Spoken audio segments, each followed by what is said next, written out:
Welcome to ECE 203. This is the second lecture in a series of 3 lectures on instrumentation amplifiers. If you've arrived at this lecture, you should go ahead and watch Instrumentation Amplifiers 1 before continuing with this lecture, because otherwise this will make very little sense. So what I'd like to do is start with a brief recap of what we discussed right at the end of the previous lecture. What we showed is if we put in a coupling capacitor in front of an instrumentation, or in front of an op-amp in this case, then, and the reason we wanted to do this is so that we could block any electrode offset voltages that may arise from our electrodes. And we can do this totally passively, and so it doesn't matter how big that electrode offset voltage is, our instrumentation amplifier would still work, right? And then we thought, well, if we're going to put in a DC blocking capacitor there, why don't we use that capacitor as part of a capacitive feedback op-amp and get the gain out of our op-amp circuit using capacitors instead of resistors? The nice thing about doing it this way is that capacitors can be fairly small-ish on chip, but more importantly, they can match well on chip. The ratio of capacitors is typically a better, more accurate with respect to process variation than a ratio of resistors. In addition, capacitors have favorable impedance properties, and so this is a win-win. However, we can't just wrap capacitors around an op-amp because then there's no way to bias the op-amp itself with the appropriate DC bias voltage. And so as a result, we have to add feedback resistors. One attached to an explicit bias voltage and the other just in feedback around the amplifier.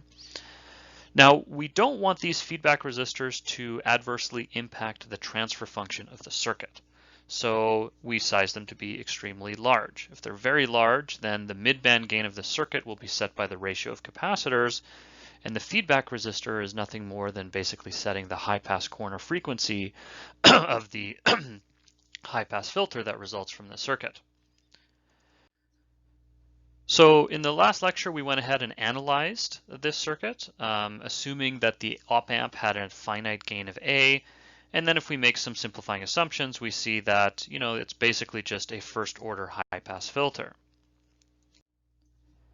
And with this first-order high-pass filter, we want to make sure that we have an extremely large RFB, feedback resistor, so that the high-pass corner frequency is at a sufficiently low frequency.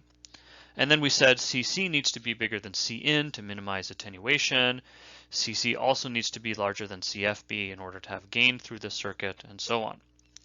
So we went through a very quick example. And in this example, we set Cin to be 500 femtofarads. CC was about 100 times bigger for 40 dB of gain, so 50 picofarads. CFB was 500 femtofarads to get that 40 dB of gain. And if we want a high pass corner frequency of 0.1 Hertz, given these values here, we calculated we need a resistance of 3.2 tera ohms. This is an enormous amount of resistance. Okay, so how the heck are we going to get that? This is not something that we are typically used to building on an integrated circuit. So let's go through a couple different possibilities. We need to create an on-chip resistance, and we typically don't want to go off-chip, particularly if we have multi-channels for, say, a many-channel ECG or brain monitoring application. So a lot of processes have what we call a high-resistance polysilicon layer. It has a sheet resistance of 1 kilo ohm per square. And yes, that's not a typo on the slide. That is in units of kilo ohms per square, where square is, well, as the name implies, one piece of material that has equal dimensions on both the length and the width, keeping in mind that at least in an IC process, the height of the metal, each metal line is fixed. So if we have, a rectangle composed of 2 squares back to back, then that rectangle would have 2 kilo ohms of sheet resistance, or of total resistance. So if we need a resistance of, let's say, 1 tera ohm, and let's say the smallest poly pitch is 0.6 micron, not micro ohm, micrometers, that is a typo, how much resistor area do we need? So let's go ahead and calculate this. The total amount of resistance is going to be the sheet resistance, the ohms per square, times the length of the resistor, the length of the resistor divided by the width. Okay, so if we need a resistance to be 1 tera ohm, and we have a high poly resistance of 1 kilo ohms per square, then we would need to calculate how much length we need, assuming that our minimum width is 0.3 micron, our pitch is 0.6 micron, so our minimum width is 0.3 micron. So we can go ahead and calculate L, and if you go ahead and do this, you'll get that L is equal to 300 meters. Okay, so that sounds perhaps a little unrealistic, very unrealistic perhaps. It turns out that it's actually not that crazy, because that's if we just lined up the resistor in one straight line, which of course we wouldn't do. We would probably zigzag it, right? We would have some sort of snake kind of pattern or something like this, and it would take up less area. So we can go ahead and calculate the actual area that we would need, assuming that we're going to snake it. Our pitch is 0.6 micron times 300 meters. And so this area is 180 square millimeters. Now, if you orient yourself, that actually is just totally unrealistic as well. Okay, so 180 square millimeters is bigger than most microprocessors.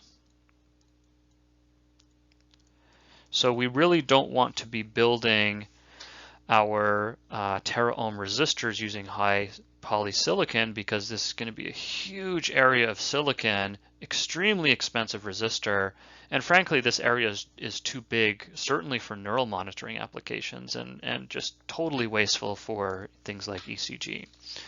So we really need to try something else. Okay, so what we're going to talk about are something called a MOS-bipolar pseudoresistor and a switched-capacitor resistor. Okay, and in both cases, we have to note that the resistors here, their only purpose is to set the DC operating point, set the bias condition. They're not being used to set the gain. The only thing that they influence is that high pass corner frequency.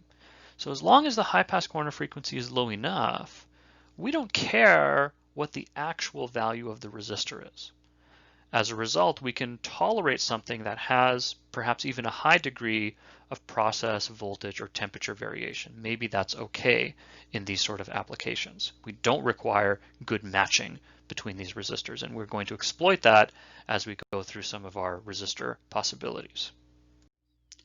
So one way to get a potentially very large resistor is to exploit the fact that, hey, you know what? We've been talking about these subthreshold transistors. They typically operate with very low currents. Very low current tends to imply high effective resistance. Maybe there's something here. Okay, so let's take a look at an example, a MOSFET that I made up. It has an off current of 1 picoamp, N is 1.5, and let's just say somehow we could create VGS to be equal to VDS and equal to 10 millivolts. Okay, so if you go ahead and substitute these parameters into the IDS equation, you get a drain current of 400 femtoamps. Drain voltage, as we said, is 10 millivolts. So if you compute the effective resistance of this device, which is just VD over ID, then what you'll find is it gives you 24 gigaohms. Okay, so hey, that's not bad. That's pretty good. This is perhaps, this is not a big MOSFET by any means. In fact, it shouldn't be very big. Maybe we want L to be big, actually. But how do we do this? We require bias circuitry at the gate to make sure VGS is equal to 10 millivolts and so on. And so we want something a little simpler. In addition, I should mention that when you're trying to build the largest subthreshold MOSFET-based resistance, the best thing you can do is choose a transistor that has a very large threshold voltage. So if you're in a process technology that has various different threshold voltage options and you're trying to build a subthreshold MOSFET-based resistance, you really want to choose the one with the largest threshold voltage.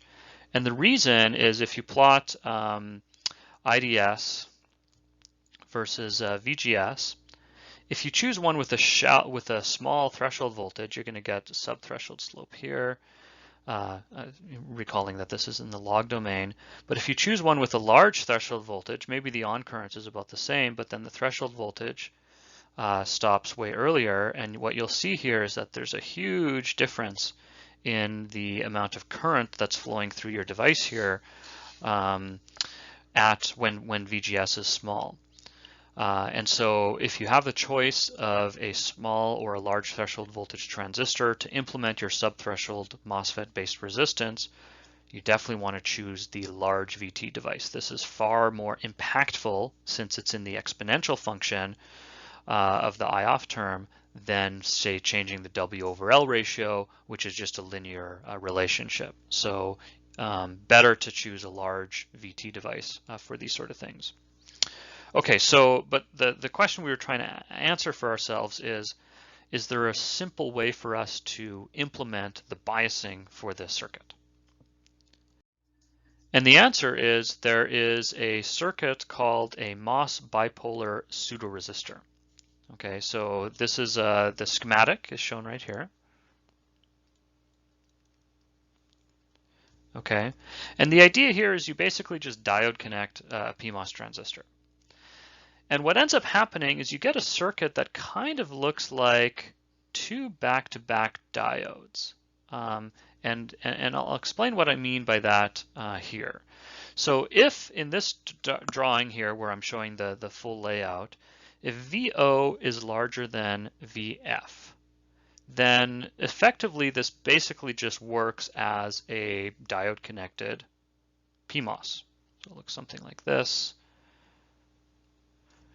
Current is flowing in this direction here because VO is larger than VF. So this is what we'd call a subthreshold diode connected PMOS mode. Okay. But something really interesting happens. So this should be fairly straightforward, right? VGS is set, basically is equal to VDS. And so if you put this in a feedback circuit, then by the operation of the feedback and the fact that this is a DC bias circuit, you should have a very low current, very low IR drop around this, so which means that VGS and VDS should both be actually very small. But something really interesting happens if the opposite condition is true, if VO is smaller than VF. This isn't a case where we normally consider, right? Normally we think of the current flowing through a PMOS direction and through a PMOS transistor in only one direction. But there's nothing, the device is, nominally symmetric. There's nothing that says current can't flow in the other direction. And in this particular case, because it's diode connected, it's not going to flow through the transistor's gate.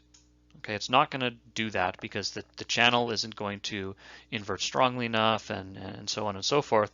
What is going to happen though, and when I say invert, I mean marginally invert per the subthreshold conduction with weak inversion. But what is going to happen here is there's actually a parasitic BJT transistor. Okay, the BJT consists of a P-doped region, an N-doped region, and another P-doped region. And it happens to be a diode-connected BJT, and current is going to flow in this this direction. So this is what we'd call a parasitic BJT mode. Okay, so what this means is that current can flow in either direction depending on the polarity of the voltage across the drain and the source of this transistor. So from that perspective, this kind of does look like an effective resistance whose resistance happens to be determined by the magnitude of the voltage across it. So here what we're showing is a curve of current on the y-axis versus voltage on the x-axis. And you can see here that when the voltage is close to zero, we have very little current flowing through the circuit. And then once the voltage exceeds the threshold voltage of the device, then the MOSFET mode kind of kicks in. And on the other side, when the voltage exceeds the turn-on voltage of the bipolar, parasitic bipolar, then the current starts to exponentially increase over there as well. So what we're mostly interested in is this area over here, right? We're not expecting a lot of current to flow through our biasing resistors. Therefore, it shouldn't have a large IR drop, and therefore the voltage should be, close to zero across the device. And if you go ahead and plot the incremental resistance, as Reed Harrison did in his JSSC paper, what you'll find is that when delta V across the device is very small, you are getting enormous resistances here. In fact, resistances that are just increasingly difficult to measure with measurement equipment. So by diode connecting your transistor like this, you can get extraordinarily high values of resistance. So this is great. So I should mention that in the Reed Harrison paper, he was implementing this circuit in a 1.5 micron process. So this is an ancient process technology. The transistors in our process have much lower threshold voltages. And so as a result, it's really hard to get these kind of tera-ohm resistors using the low threshold voltage devices. So what we typically do, and I alluded to this earlier, is if you have different transistor options, for example, if you have a thick oxide, like a 3.3 volt transistor or 1.8 volt transistor or something like this, then you might want to consider using those because they tend to have higher threshold voltages, and as a result will have higher effective resistances. Now in some cases that's still not enough, and if you need even larger resistance, you can increase the length of the device while keeping the width minimum. You can start to put multiple of these transistors in series, all the usual tricks to further increase the resistance. Another interesting property that we get from these MOS-bipolar pseudoresistors, or these very high resistance circuits, is that the settling time of the circuit is better than it would be if you just plop down, an actual, say polysilicon or metallized based resistor there whose resistance is fixed regardless of bias voltage. Okay, so imagine the scenario where you take the circuit and you turn it on.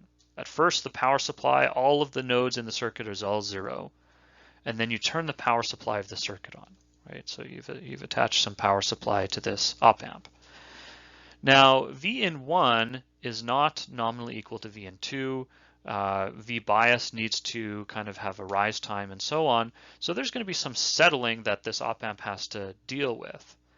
Now, the nice thing is if there's a big delta V across, say, this feedback resistor or across this resistor attached to the bias voltage here, then as you'll recall from the previous slide, the incremental resistance of this pseudoresistor is actually much smaller when there's a bias voltage across it. It only gets to be the very large levels when the voltage across the device gets to be very small. So as a result, if there's some startup conditions or maybe a big motion artifact or something like this, the fact that these pseudoresistors change their resistance with large bias voltages across them is actually a benefit because it allows the circuit to settle faster. Now, with that said, we are talking about time constants on the order of many seconds or possibly minutes, depending on the size of these resistors. And so as a result, you do have to still be careful. Your settling times are going to be very slow in some cases, at which point you may want to explore some settling time improvement circuits where, for example, you might short circuit some of these feedback resistors during some initialization phase, if only to help accelerate the settling. And then when you're ready to go, you open circuit and then you let the high resistors do their thing. So MOS-bipolar pseudoresistors are not the only way to get an effectively large resistance. There are other ways to do this, and one way is through what we would call a switched-capacitor resistor. Some of you may have seen a circuit like this before, others of you may be looking at this for the first time. So for those of you who haven't seen this circuit before, let's just take a conceptual look. Let's say that we have this capacitor in the middle node, and it's clocked by two different clocks, phi 1 and phi 2. And let's say that phi 1 looks something like this, and phi 2 looks something like this. So these are what we would call non-overlapping clocks, for obvious reasons. The period of this is equal to 1 over FC, or in other words, FC is the clocking frequency. So what we can do here is we can see, well, what happens on, when phi 1 is on and when phi 2 is on. So we can say during phase 1, when phi 1 is on, we say that the charge input into this capacitor, or on this capacitor, is going to be C times Vn. Pretty straightforward. And in phase 2, we'll say the charge at the output, or in phase 2, is going to be C times Vout, whatever voltage Vout happens to be. Okay, so we can take these guys together and derive a delta Q. Okay, so how much charge changed between phase 1 and phase 2, and this is just equal to C times Vout minus Vn. Okay, so that's in one, between one instance of phi 1 and one instance of phi 2. So what we can say is the current, the average current flowing across this circuit is delta Q over delta T, right? In this case, that means delta Q times FC, which is the switching frequency. So we know what delta Q is. That's equal to C times Vout minus Vn times FC. So now we can derive an effective resistance of the circuit. It's just equal to Vout minus Vn over current. And hey, what do you know? We have all these parameters in the formula right above there. And so the effective resistance is equal to 1 over C times the clock frequency.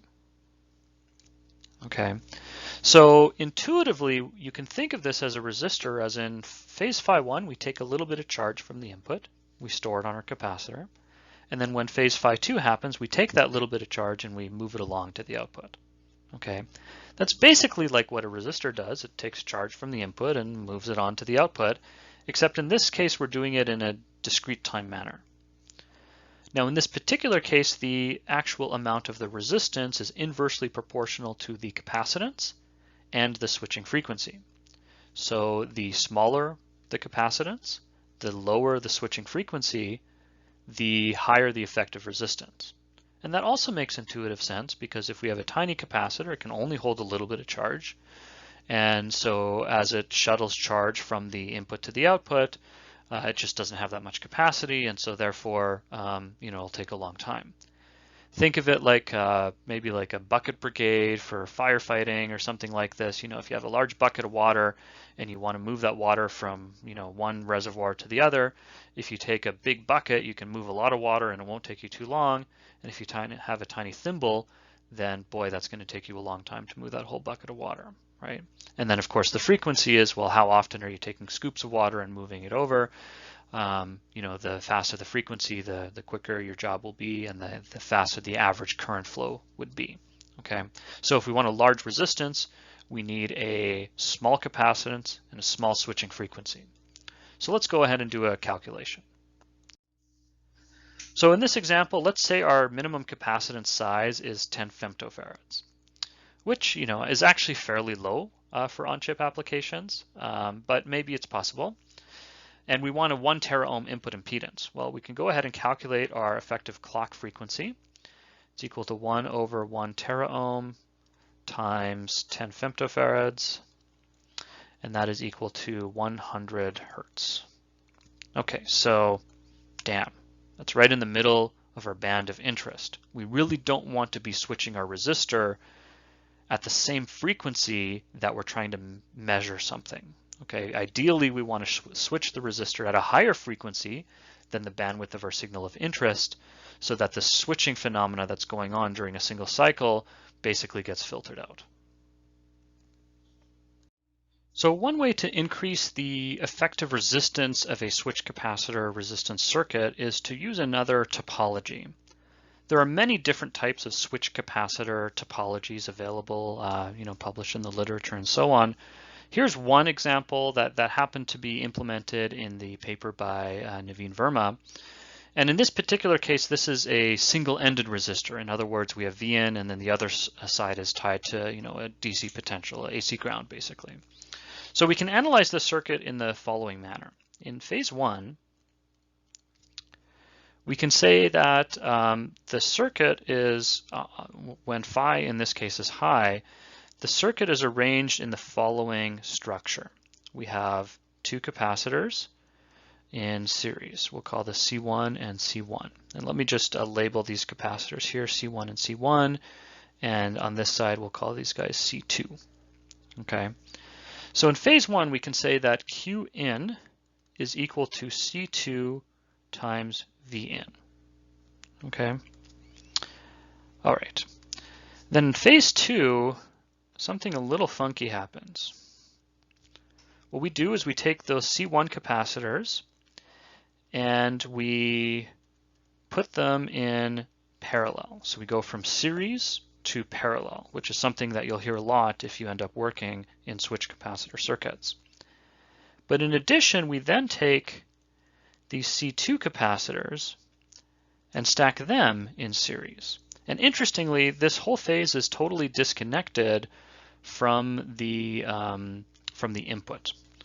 So this node here is actually node Vx, which is indicated above there. So in this case, we're not tying a new DC voltage source to the circuit. So as a result, charge conservation has to happen. So what we can say here is that Vx must be equal to Q in from the previous phase divided by C nu, where C nu is the effective total capacitance seen by this structure. The parallel combination of C1 and C2 in parallel with the series combination of, the parallel combination of two C1s and in parallel with the series combination of C2. Okay, so if you go ahead and do that, you get C over 2 times V in, that's what Q in is equal to, and C nu is actually equal to 5 over 2 times C, assuming that C1 is equal to C2, which means that the Vx node is basically V in over 5. Okay, so now let's go back to phase one and see what happens now.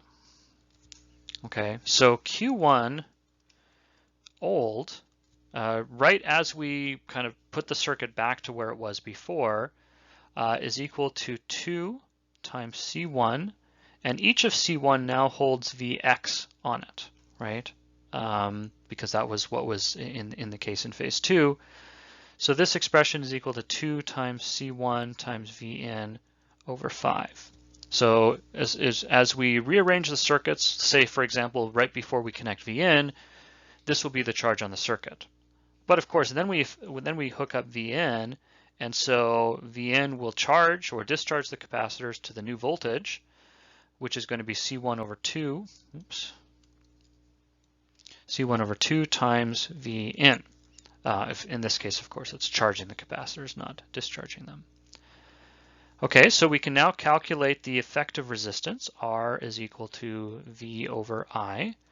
In this case, V is just equal to V in over delta Q times FC.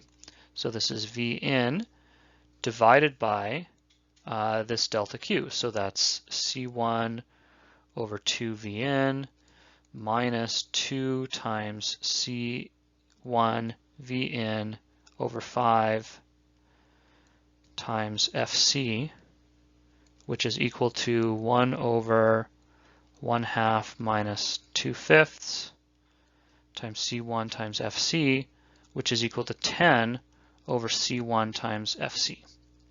Let me make that C1 a little prettier. Okay, there we go. All right, so as you recall in the previous slide, we had a resistance of 1 over CFC. In this case, we have a resistance of 10 over C1 FC. So what this means is we can now switch at 1 kilohertz instead of 100 hertz, which is a much better process now. Okay, so 1 kilohertz, at least for ECG applications, is above the bandwidth, and so any switching noise and so on, at least ideally, should get filtered out. So another idea is that if you can switch a capacitor to make a resistance, a big resistance, then surely you could also switch a resistor to make a effectively larger resistance. And indeed, that's certainly the case. You can take what is nominally even a fairly large resistor and then basically just duty cycle it, right? Only turn it on for a small portion of the average amount of time. And in that way, you only get a small average amount of charge flowing through that resistor.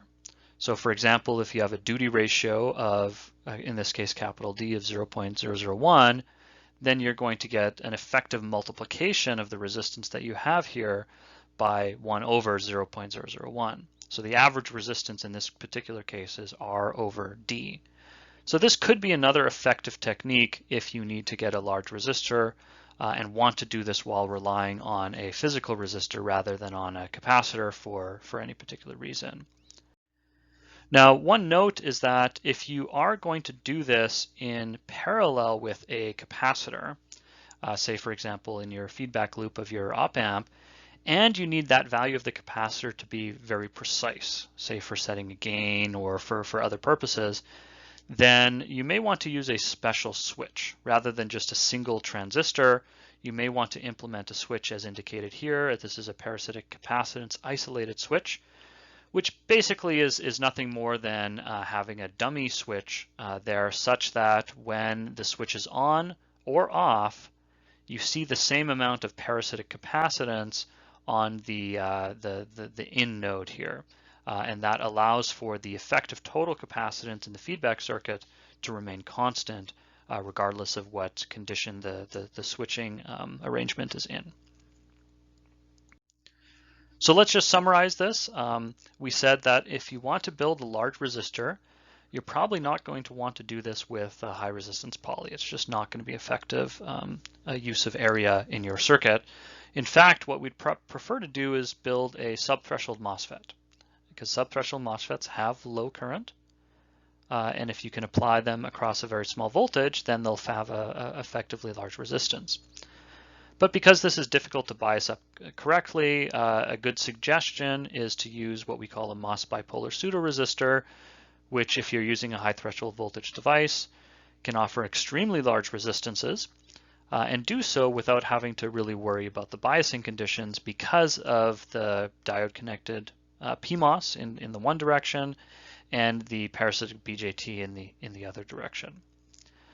If you want the highest resistance, this is probably the best choice. In fact, this is what I would probably recommend if you want to implement this in a project or something like this. It's the more straightforward approach.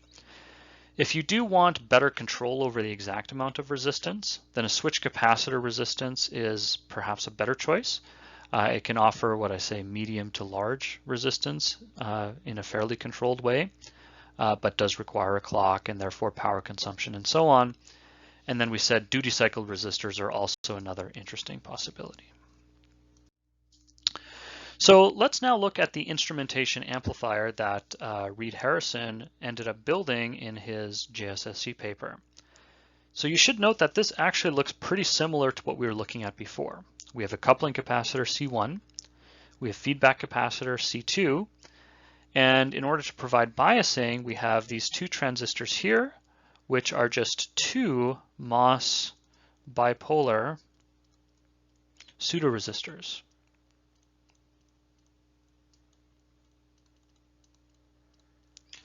And we do these, we have two of them for increased resistance. And maybe increased linearity. The gain of this circuit, not the DC gain, I should say mid-band gain, is equal to minus C1 over C2, provided that these MOS-bipolar pseudoresistors are extremely large in resistance. Now you will note here, though, that this is not an op-amp. This is an OTA. It has an input voltage and an output current. Okay, so let's just keep this in mind as we go ahead and analyze the circuit. In fact, a good question to ask, and this is the question that I'll ask right on the next slide here, but while we're still on this slide, I want to ask it while we're looking at the circuit first, is what is the dominant pole of this circuit, assuming that we have a finite amount of transconductance? So maybe pause the video, think about this for just a moment. I think it's worth thinking about how you would even kind of figure this out, right? Because you might be tempted to say it's GM times CL, but that's not going to be the case because C2 is in feedback with this circuit. C1 is here involved somehow and so on. This is a complicated feedback circuit. So unless you're kind of very experienced with circuit design and have seen this type of circuit before, it's probably not obvious what the dominant pole of the circuit is. And we typically do want to understand what the dominant pole of the circuit is so that we can, estimate what we need to do to change things to get the bandwidth we're looking for in our circuit. Okay. So in this lecture, I'm going to introduce two different techniques to identify where the dominant pole is. We'll start with the first technique on the next slide. So this technique is called return ratio analysis. This is studied in Chapter 10 of the Sarpeshkar textbook. So the idea with return ratio analysis is we basically want to break the feedback loop and figure out what the loop gain is. And if you remember your feedback theory, the loop gain is what would be in 1 plus in the denominator of your feedback equation. And if you know what the loop gain is, then you should be able to figure out what the, where the poles are of this circuit. So again, just to be extra clear here, I'm talking about a feedback circuit that has an input Vin, a summing voltage here, and we have some feed forward path A. This is V out. And then we have a feedback path B, and this is, not positive feedback, negative feedback. And we say that the transfer function of this feedback loop is A over 1 plus A times B. And we say that the loop gain, L of S, is equal to A times B. So L of S is really what we're trying to find here. Okay. So return ratio analysis is fairly simple to execute, although it could get complicated in practice depending on the circuit. But what we do are we have 3 steps. We set all of the independent sources in the loop to 0. So if we have independent voltage sources, they're shorted out. Independent current sources are open circuited. Then we break the loop.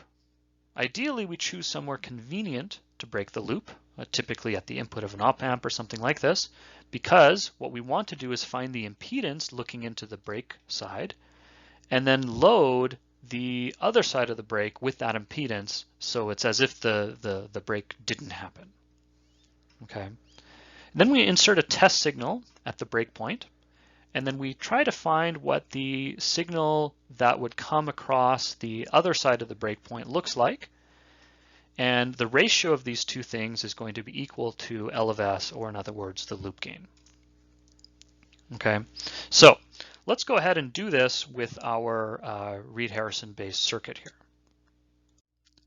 So let me just go ahead and draw the simplified circuit diagram. I'm going to ignore all of the resistors, or the pseudoresistors in this case. So we have Vn going across capacitor Cc,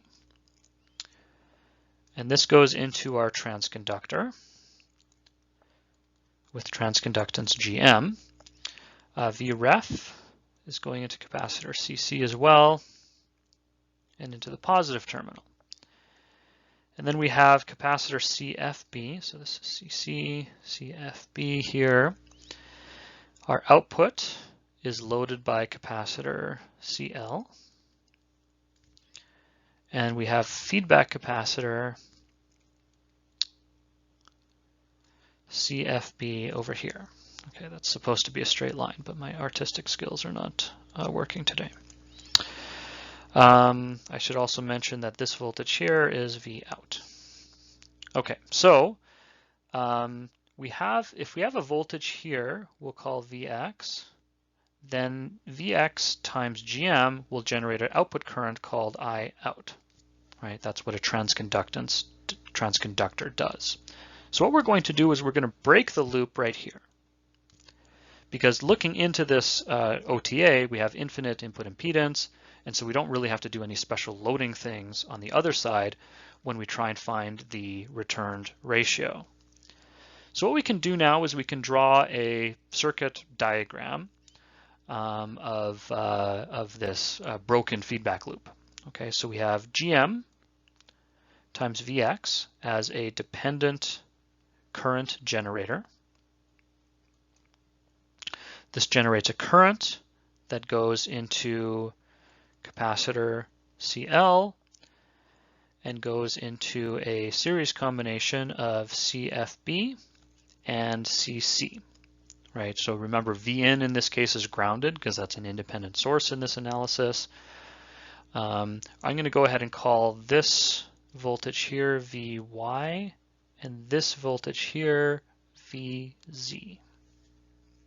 Okay, so our job here is basically to find the transfer function Vz divided by Vx, and that will give us our loop gain. So we need a little bit of algebra to get us there.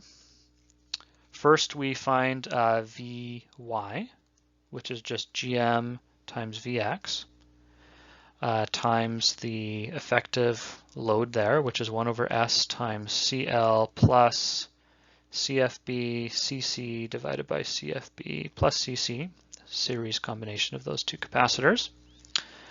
So that gives us Vy. Vz is then just Vy times the capacitive divider ratio, CFB divided by CFB plus CC. Okay, so we can do a little bit of algebra. I'm going to kind of skip those steps. Just write down the answer. Vz over Vx is going to be equal to Gm times CFB divided by CFB plus CC, all times CFB plus CC, divided by S times CL CFB plus CL CC plus CFB CC.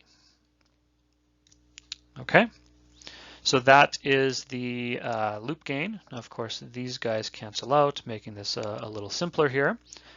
So in order to find the dominant pole, so we find omega p by setting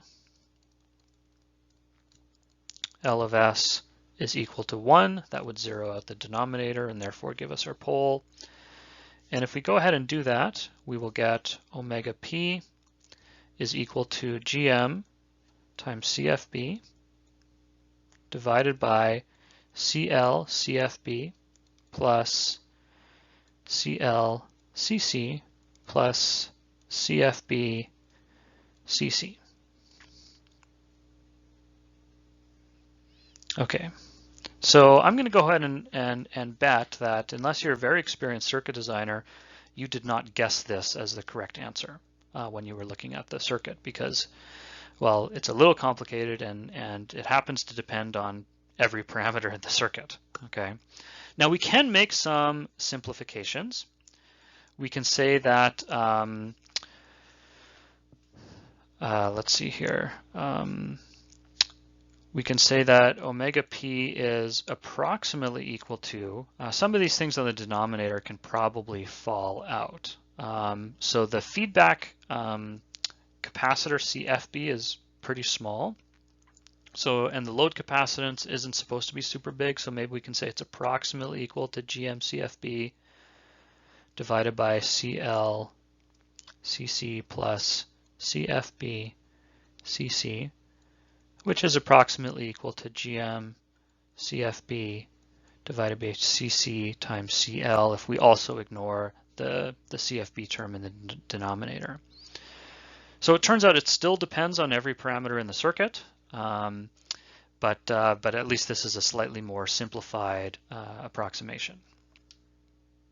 So return ratio analysis is a decent way to fairly, or I guess somewhat quickly, get access to the loop gain, which allows you to find where that dominant pole is, but it doesn't give you the whole transfer function. If you want the whole transfer function, then the typical way to do this is to, well, you know, solve the equation, solve the circuit, right? So write KCL, KVL, and so on do a bunch of algebra, and finally get the transfer function. So I've gone ahead and done this for you. The answer is shown below here, and you'll see that the loop gain is indeed exactly what we derived using return ratio analysis. And in fact, I did this for the full differential version of this circuit. And what you'll also see here is that there's also a high frequency 0. Fortunately, it doesn't really impact stability, even though it's array half plane 0. It's at frequencies well beyond the dominant pole. But it wasn't super easy for me to do the algebra to get this. And you derive very little intuition when you're doing it this way. In fact, you derive very little intuition, in my opinion, when you do return ratio analysis.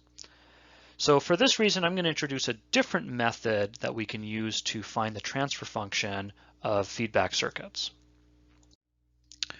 So, as I just mentioned, sometimes, it's just difficult, not from a technical sense, it's just a lot of algebra and so on, but it can be a lot of work to find the answer to a feedback circuit. And then if something in the circuit changes, like, oh, I want to change this resistor to a capacitor, or I want to add some noise sources or something like this, then you have to redo all of your analysis from scratch, and that's super annoying. So instead, it is possible, using a technique I'll show you here, to directly synthesize a block diagram from your circuit from inspection.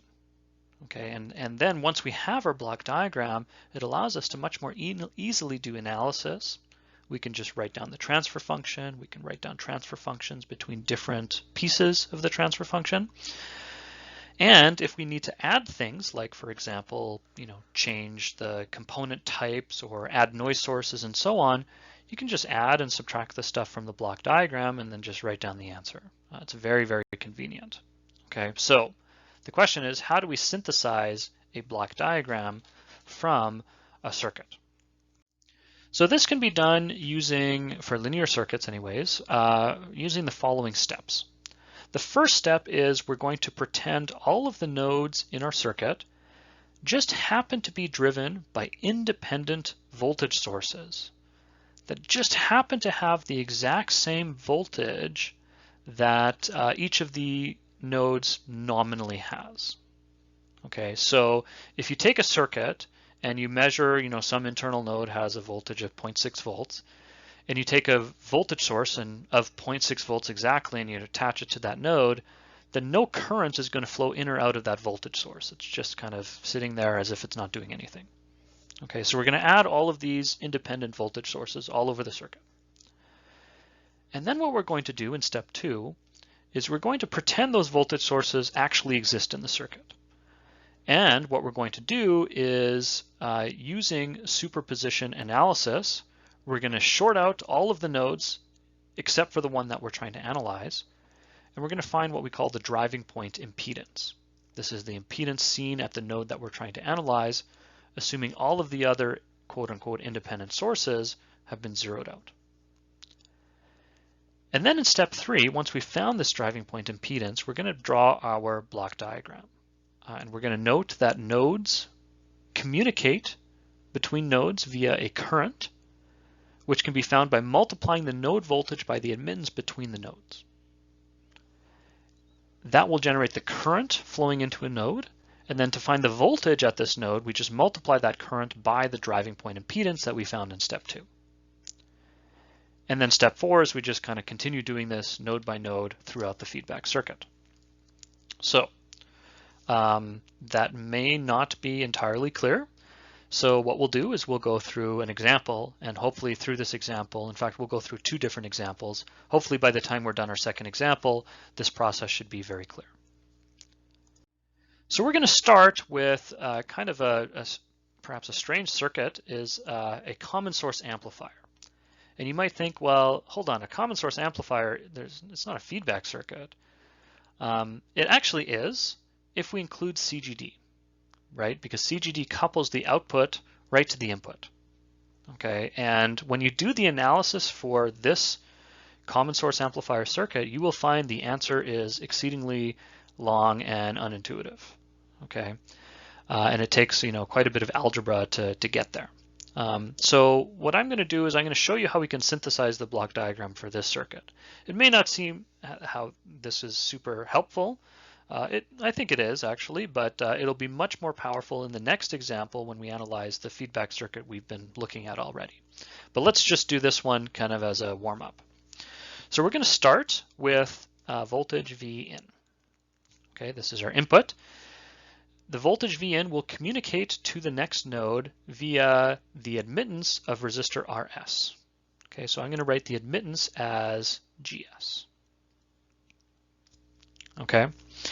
Now, what I like to do is I like to kind of just keep tabs of what's going on in my circuit. So I started with a voltage. I've gone through an admittance. That creates a current. Now I'm going to take this current and I'm going to add it to a summing block. I know that I'm going to have to do this because of the feedback circuit. You know, I've done this a few times.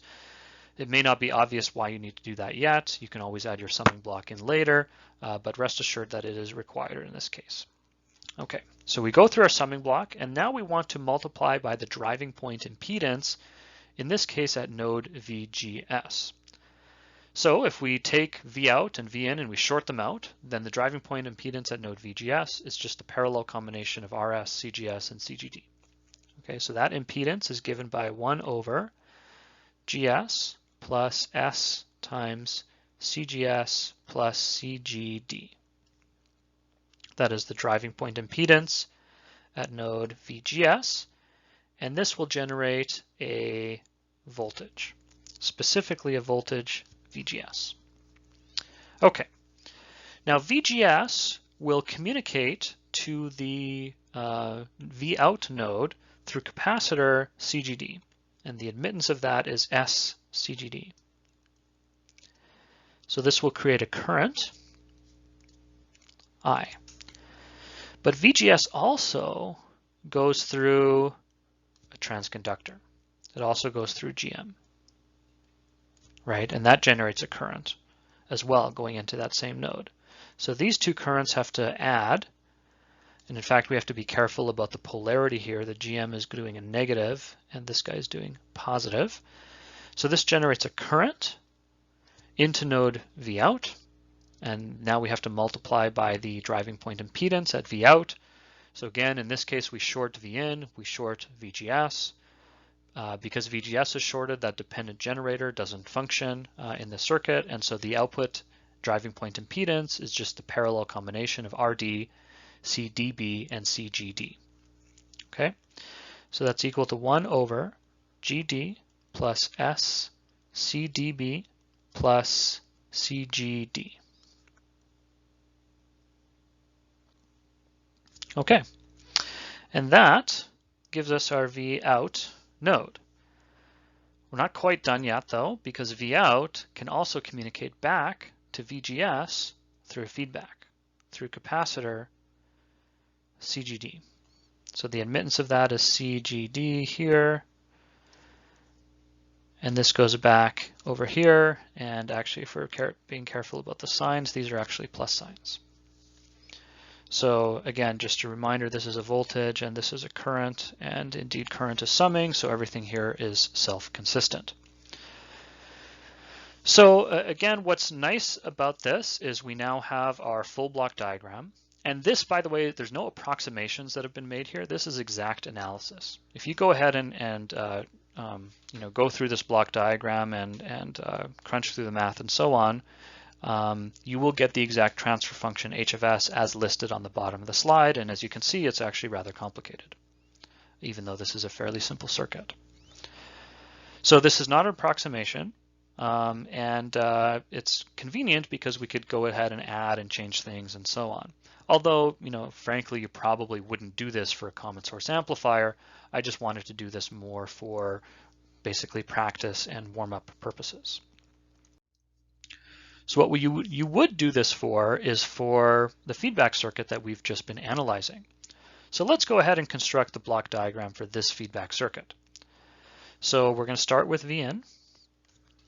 Vn is going to go through the admittance of SC1,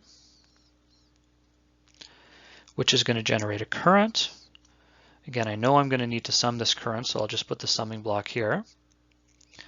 Let me just label everything just so I'm very clear on what's what's currents and what's voltages.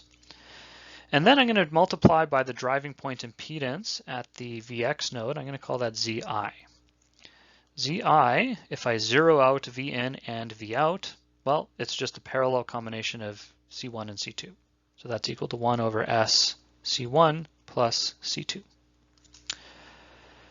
Okay, through Zi, I then go through the transconductor GM, and I have a feed forward path through SC2, which sum together. This is a plus, this is a minus, and multiply by the driving point impedance at the output. I'm going to call that ZO.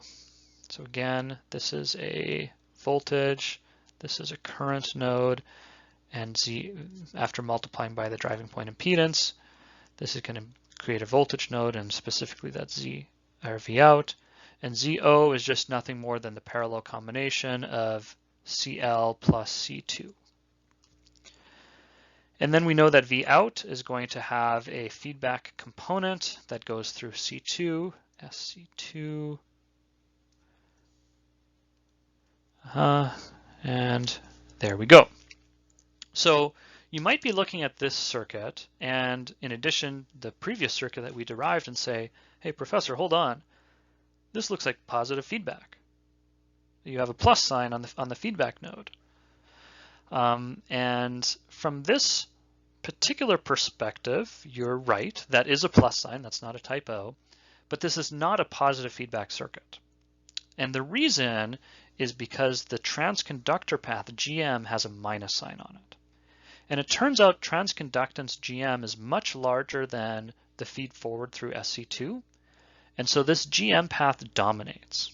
And so we have a negative sign within our loop, which means that the net loop is indeed a negative feedback loop.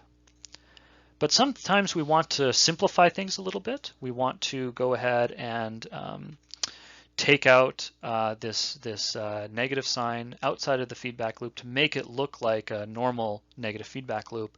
And I'm going to do that on the next slide. But basically what we end up doing is this minus sign. It's basically like taking GM, multiplying it by -1, and then adding.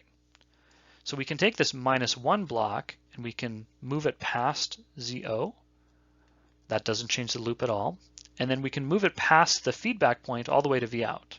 That does change the feedback loop. In order to compensate, we now need to also multiply SC2 in the feedback loop by -1. Or we could just put a minus sign at the summing node there. Okay, so that's exactly what is drawn on the next slide. So here I've gone ahead and moved this, I've gone ahead and changed the sign of these guys, pulled the sign out to the feedback loop over here, and compensated by making this a minus sign here. Okay, so this is now our feedback loop. We can go ahead and just write down the transfer function now by just looking at it through Mason's gain formula. That would be equal to minus SC1 times ZI times GM minus SC2 times ZO divided by 1 plus ZI times GM minus SC2 times ZO times SC2. And if you go ahead and substitute in, you end up getting the expression that I have on the bottom here. So we can do a little sanity check.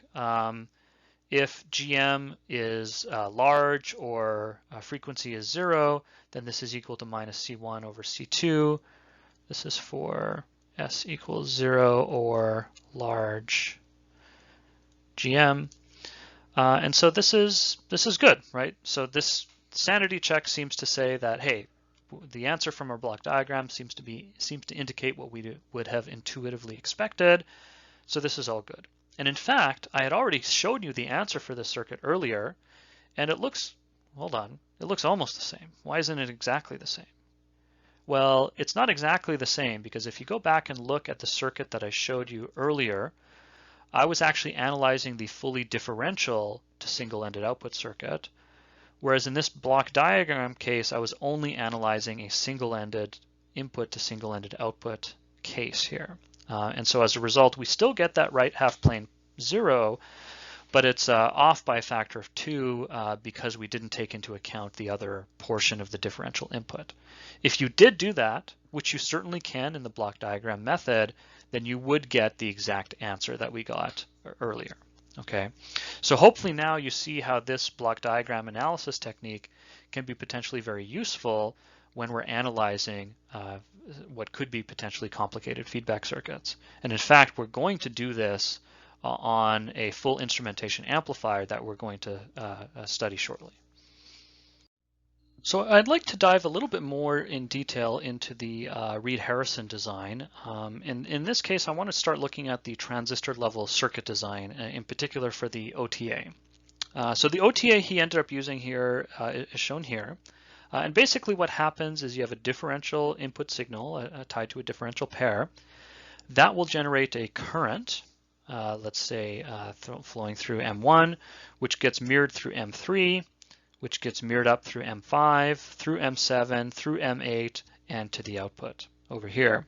Likewise, the current through M2 gets mirrored through M4, through M6, and to the output in this way. So you can see how the total transconductance of the circuit ends up being actually very similar to our 5-transistor OTA that we analyzed earlier.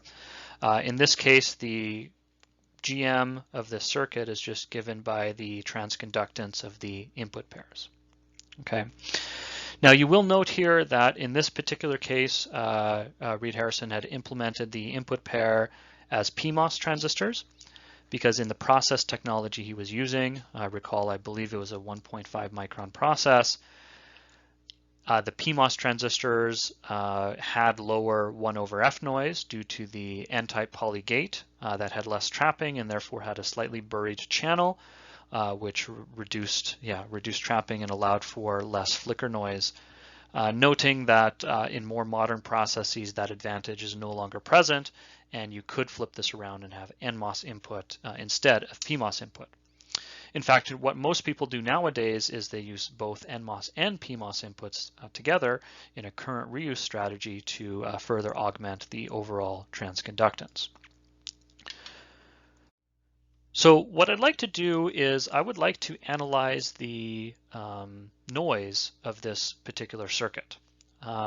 Now we've already done the noise analysis for our 5-transistor OTA. It turns out that the noise analysis for this particular circuit is going to be fairly similar.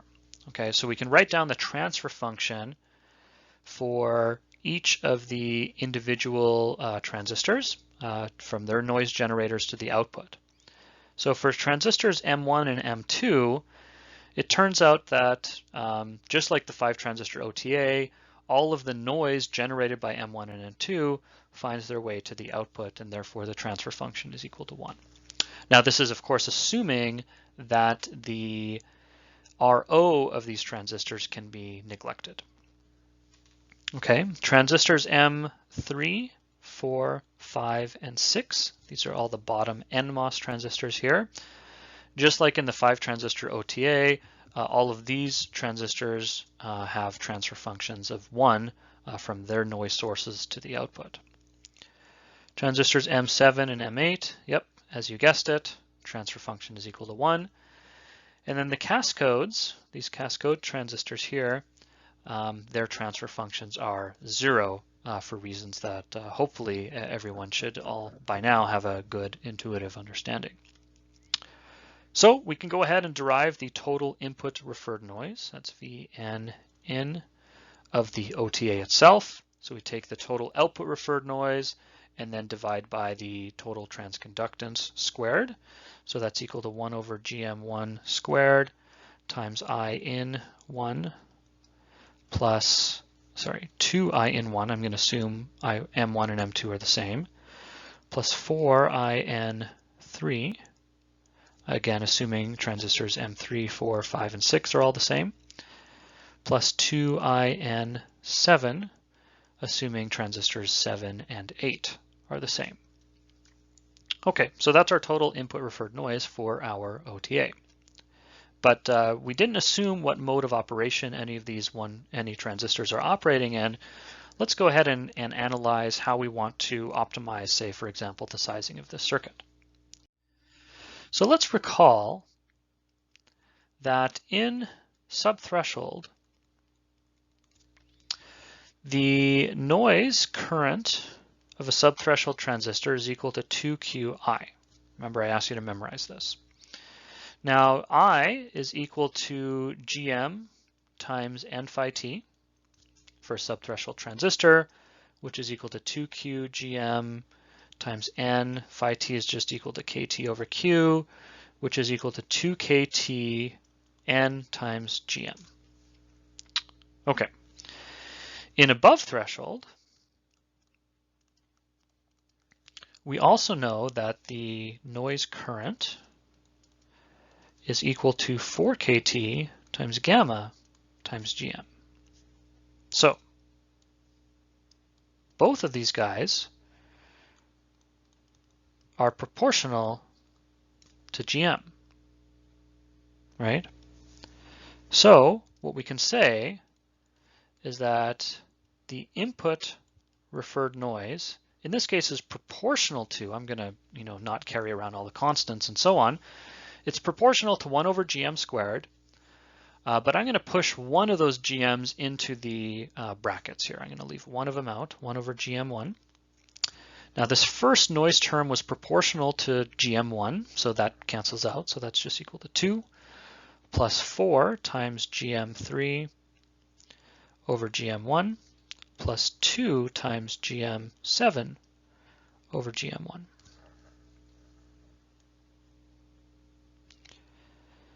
Okay, so now we're getting some interesting results here. So what this is saying is that the input referred noise is inversely proportional to Gm1, which kind of makes sense, plus a few other parameters here. So for minimum noise, input referred noise, we actually want a large Gm1 and a small Gm3 and 7. So that's really interesting. Normally when we talk about noise, we always talk about maximizing Gm because that minimizes the noise. And that's true when the transistor is operating as a transconductor. But when the transistor is just operating as a current source, we actually don't want that transistor to have a big current or a big transconductance because it's not doing signal amplification, at least not current amplification. So how do we do this?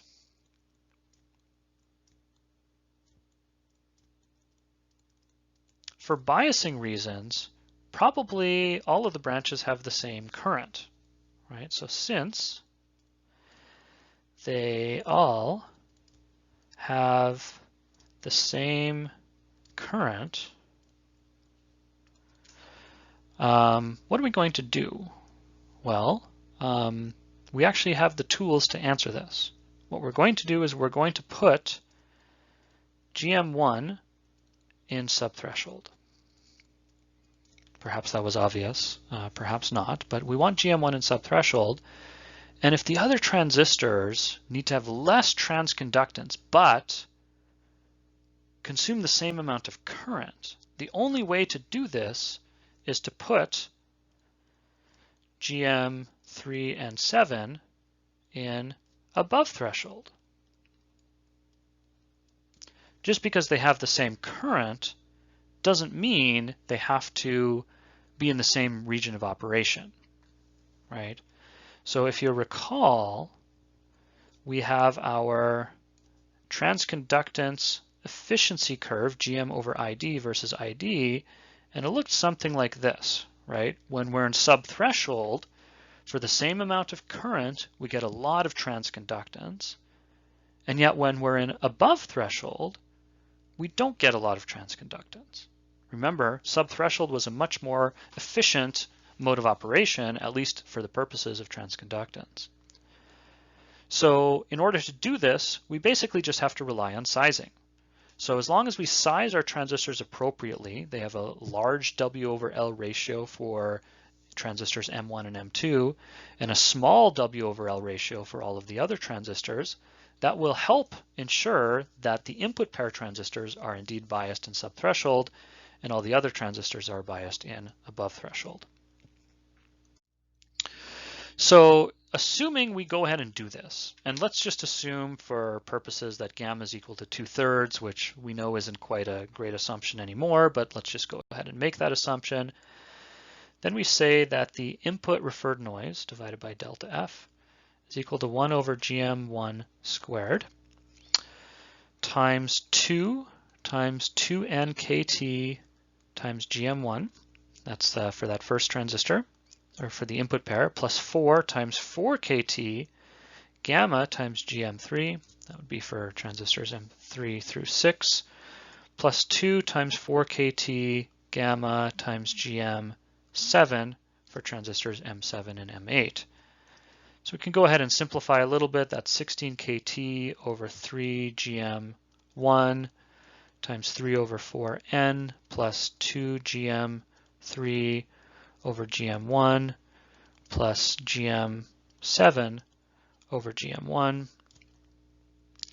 And if we say that GM1 is much larger than GM3 and GM7, then those last two terms basically go away, and we can say that Vn in over delta F is approximately equal to 4ktn over GM1, which is equal to 4ktn squared phi t divided by ID1. Okay, so in other words, if we do our job correctly, that is, we size our transistors such that the input pair is in subthreshold and the other devices are all in above threshold, if we've done this job correctly, then our input referred noise becomes this simplified expression down here. It's inversely proportional to the transconductance of M1 and M2, or in other words, inversely proportional to the current flowing through M1 and M2. So what this means is that if we've done our job correctly, if we've optimized the heck out of this circuit, we now have a fundamental trade-off here. The only way to get better, lower input referred noise is to burn more current. Push more current through that input pair in this particular topology. And this is a fundamental trade-off. There's nothing you can do about this. If you want lower noise, you must burn lower current. Now there are some topological things you can do. As I mentioned, we can do current reuse, we can improve our transconductance and so on. There's a lot of different things we can do here to help improve the overall performance, but this is going to be a trade-off that you will have to deal with as you make your design choices. So this is just rehashing some of the things that we said verbally. Given that all of the transistors have a fixed current, how do we size our devices such that M1 and M2 are in subthreshold and all the other ones are in above threshold?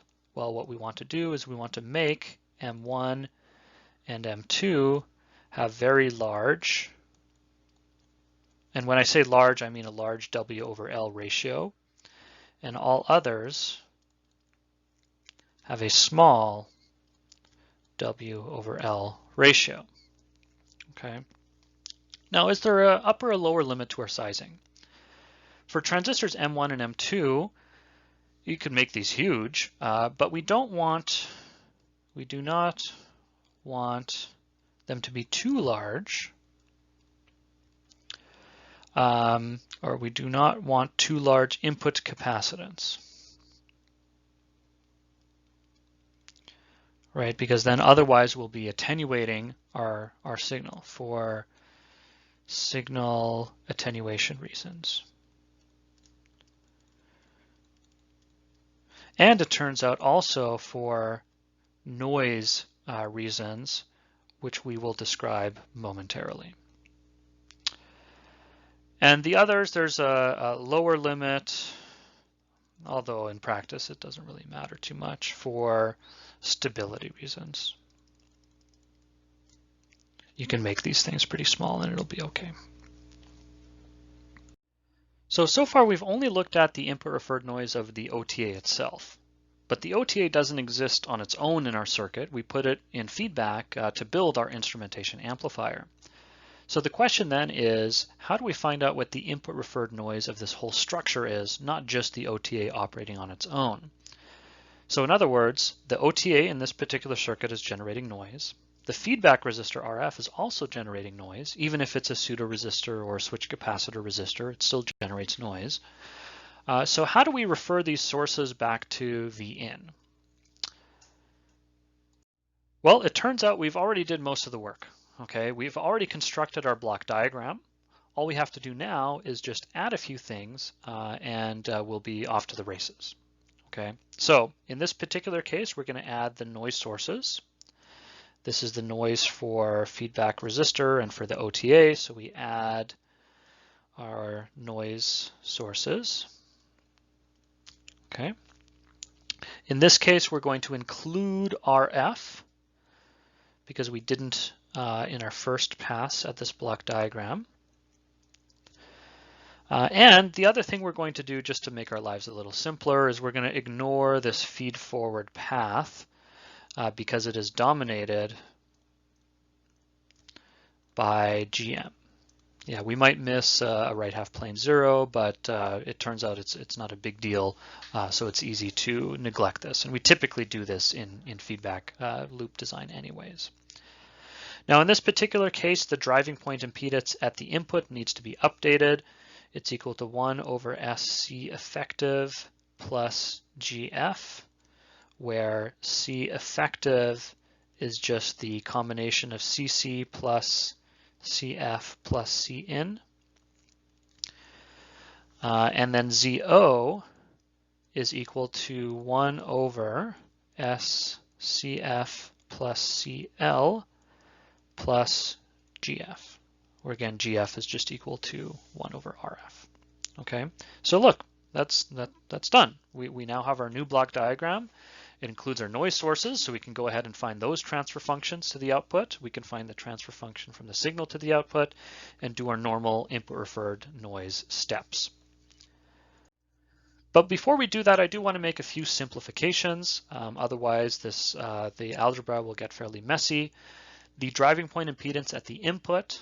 So first of all, GF is a super tiny number because RF is a huge number and GF is just 1 over RF, so that's small. And we can say that CC is by design much larger than CF and Cin. So we can say this is approximately equal to 1 over SCC. That'll make our lives a little easier. And for ZO, well, we know that CL is going to be larger than CF. It's probably also larger than GF, but I'll keep GF around just in case. You could probably make that simplification and get rid of GF too if you wanted to, but I'll keep it in place just for now. So based on this, we can go ahead and just write down what the loop gain is because we have our whole block diagram earlier.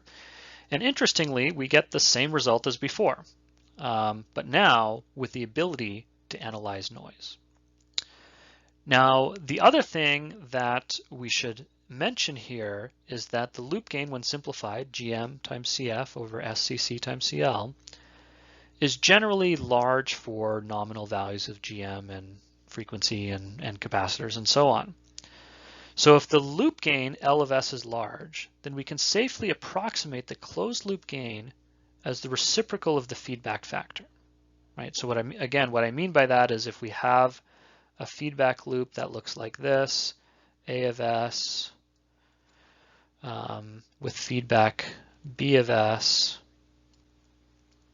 and this is a negative feedback loop, and we say the transfer function H of S is equal to A of S over 1 plus A of S times B of S, we can say this is approximately equal to just 1 over B of S if the loop gain is large. Or in other words, if the loop gain is large, then 1 plus the loop gain is basically just the loop gain because the 1 plus is negligible, and then the A of S's cancel out, and so we're basically just 1 over B of S.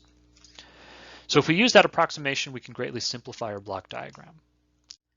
So that's what we do on this slide. So we make this approximation since we know that L of S is large. And voila, we have a fairly simplified block diagram here. Okay, in fact, we don't even have any feedback in this block diagram anymore. Very simple to do the math on the analysis here. So what we can do now is we can find the transfer function from the input to the output and from either of the noise sources to the output. So I'm going to go ahead and write that down now. Minus S times CC over SCF plus GF. This is equal to minus CC over CF times S over S plus 1 over CF RF. Now I didn't have to do this second step. The first step is perfectly fine. I prefer to do the second step just so I can get a better idea of what the midband gain is and where the poles and or zeros are. Not strictly necessary, but I like to do it just so I know where the poles and zeros are. And this is equal to GF over SCF plus GF. This is the transfer function from the noise of the resistor to the output, which is equal to, that would be minus 1 over CF RF times 1 over S plus 1 over CF RF. Okay. And then the noise transfer function from the transconductor is SC effective plus GF divided by SCF plus GF, which is equal to minus C effective over CF times S plus C effective RF divided by S plus 1 over CF RF. Okay, very good. So these are the transfer functions of the 3 inputs in our block diagram to the output. So what I'd like to do now is find the transfer function of the, or rather, I want to find the total input referred noise. So in order to do this, what we do is we find the output referred noise and then divide by the midband gain. So we do this as follows: Vn divided by delta F, the input referred noise, is equal to the noise of the resistor multiplied by Hn Rf of S divided by H in midband. This is what I'm defining as the midband gain squared, plus Vn Gm times, well, effectively the same thing, Hn Gm of S in this case, divided by H in midband gain, all squared because we're dealing in noise terms here. Okay, so we can go ahead and substitute this stuff in. Vn Rf times minus 1 over CF RF times 1 over S plus 1 over CF RF all squared times minus CF over CC squared plus Vn Gm, times minus C effective over CF times S plus 1 over C effective RF divided by S plus 1 over CF RF times minus CF over CC squared. And this should be squared too, can't forget that. Okay, so a little bit of writing on this slide, but we're almost there. Equals Vn Rf times 1 over CC squared RF squared times 1 over S plus 1 over CF RF all squared plus Vn Gm C effective over CC squared times S plus 1 over C effective RF over S plus 1 over CF RF all squared. Okay. And we can say that at midband, which is nominally what we care about.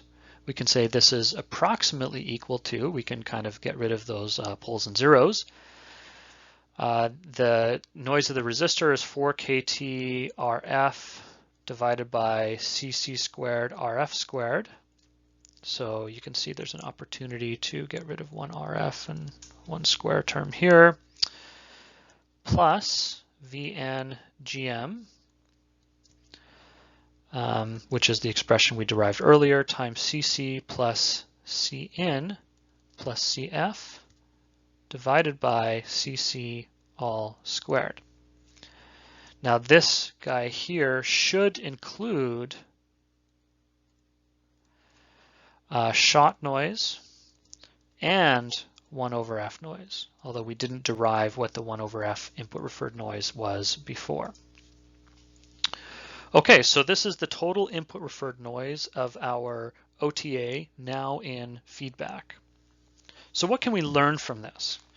Well, one is that, the resistor's noise, 4 kT over CC squared RF. Remember, RF is this huge parameter here, so it's probably not going to be super impactful. You have to be mindful of it, but it's probably not going to be super impactful. And then we get another interesting thing here. We get the noise of the OTA multiplied by a term that is always larger than 1.